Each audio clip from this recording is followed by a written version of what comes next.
शिव भक्त की कहानी। नमस्कार दोस्तों, आज हम आपके लिए शिव भक्त की कहानी लेकर आए हैं। दोस्तों, कहानी को सुनकर आपके आंसू रोके नहीं रुकेंगे। एक अवधूत कवि संत थे जिनका जन्म कर्नाटक में हुआ था। उनका नाम था दासी मैया।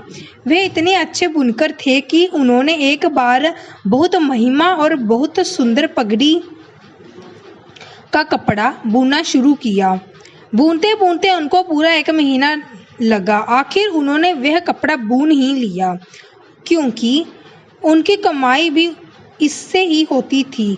फिर एक दिन वह उसे बेचने के लिए बाजार ले गए। वह कपड़ा इतना सुंदर था कि किसी ने भी उस कपड़े की कीमत नहीं पूछी। सभी को लगा कि यह बहुत महंगा है। फिर वह कपड़े के साथ वापस आ रहे थे। रास्ते में उन्हें एक बूढ़ा आदमी बैठा मिला। उसने दासी मैया की तरफ देखकर कहा कि मैं कांप रहा हूँ, क्या तुम मुझे यह कपड़ा दे सकते हो? दयालु बाप होने के कारण दासी मैया ने वह कपड़ा वह बूढ़े को दे दिया। उस आदमी ने वह कपड़ा खोला और उस कपड़े के कई टुकड़े कर दिए।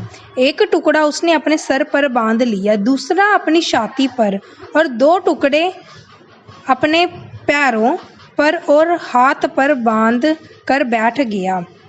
दासी मैया बस देखते रहे। अचानक से बूढ़ा आदमी ने पूछा, क्या कोई दिक्कत है? दासी मैया बोले, नहीं, बस यह कपड़ा आपका ही है, आप जो चाहे कर सकते हैं। दासी मैया उस बूढ़े आदमी को अपने घर खाने के लिए ले गए, लेकिन घर पर खाने के लिए कुछ नहीं था। अतिथि को देखकर उनकी पत्नी बोली, घर में इतना खाना भी नहीं है कि आप खा सकें, और आप एक मेहमान साथ ले आए। दासी मैया फिर परेशान होकर कहा, चलो मेरा छोड़ो, घर में जो भी तिल फूल हैं उसे बनाकर ले आओ। तो फिर क्या था, अपने भक्त को ज्यादा देर असमंजस में पड़ा नहीं देख पाए। वह बूढ़ा आदमी और कोई नहीं, भगवान शिव थे। वह दासी मैया की हालत देख अपने वास्तविक रूप में आ गए।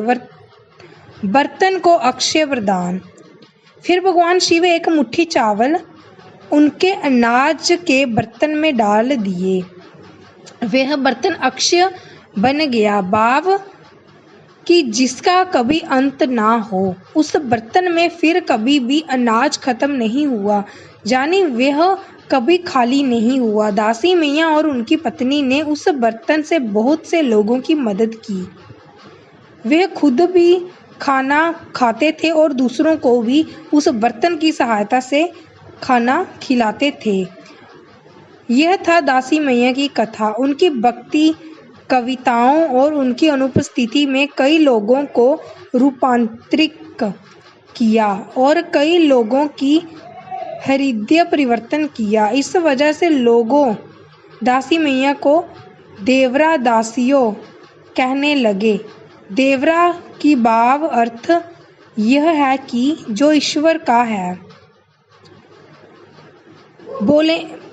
भोलेनाथ को पाने के लिए कुछ ज्यादा यत्न करने की जरूरत नहीं पड़ती। बाबा तो बस प्रेम की डोर से खींचे चले आते हैं। मन में अच्छे भाव को, हृदय में प्रभु का नाम हो, सबको एक ही दृष्टि से देखा जाए और यह सोचा जाए कि सब शिव के अंश हैं, तो महादेव जल्दी ही प्रसन्न हो जाते हैं और अपने भक्त की मन चाही मुराद पूरी कर देते हैं। दोस्तों, इसे सुनने के बाद आपको कैसा लगा यह कमेंट बॉक्स में ज़रूर बताएं और ओम नमः शिवाय लिखना ना भूलें और दोस्तों को भी शेयर करें और हमारे चैनल को लाइक एंड सब्सक्राइब जरूर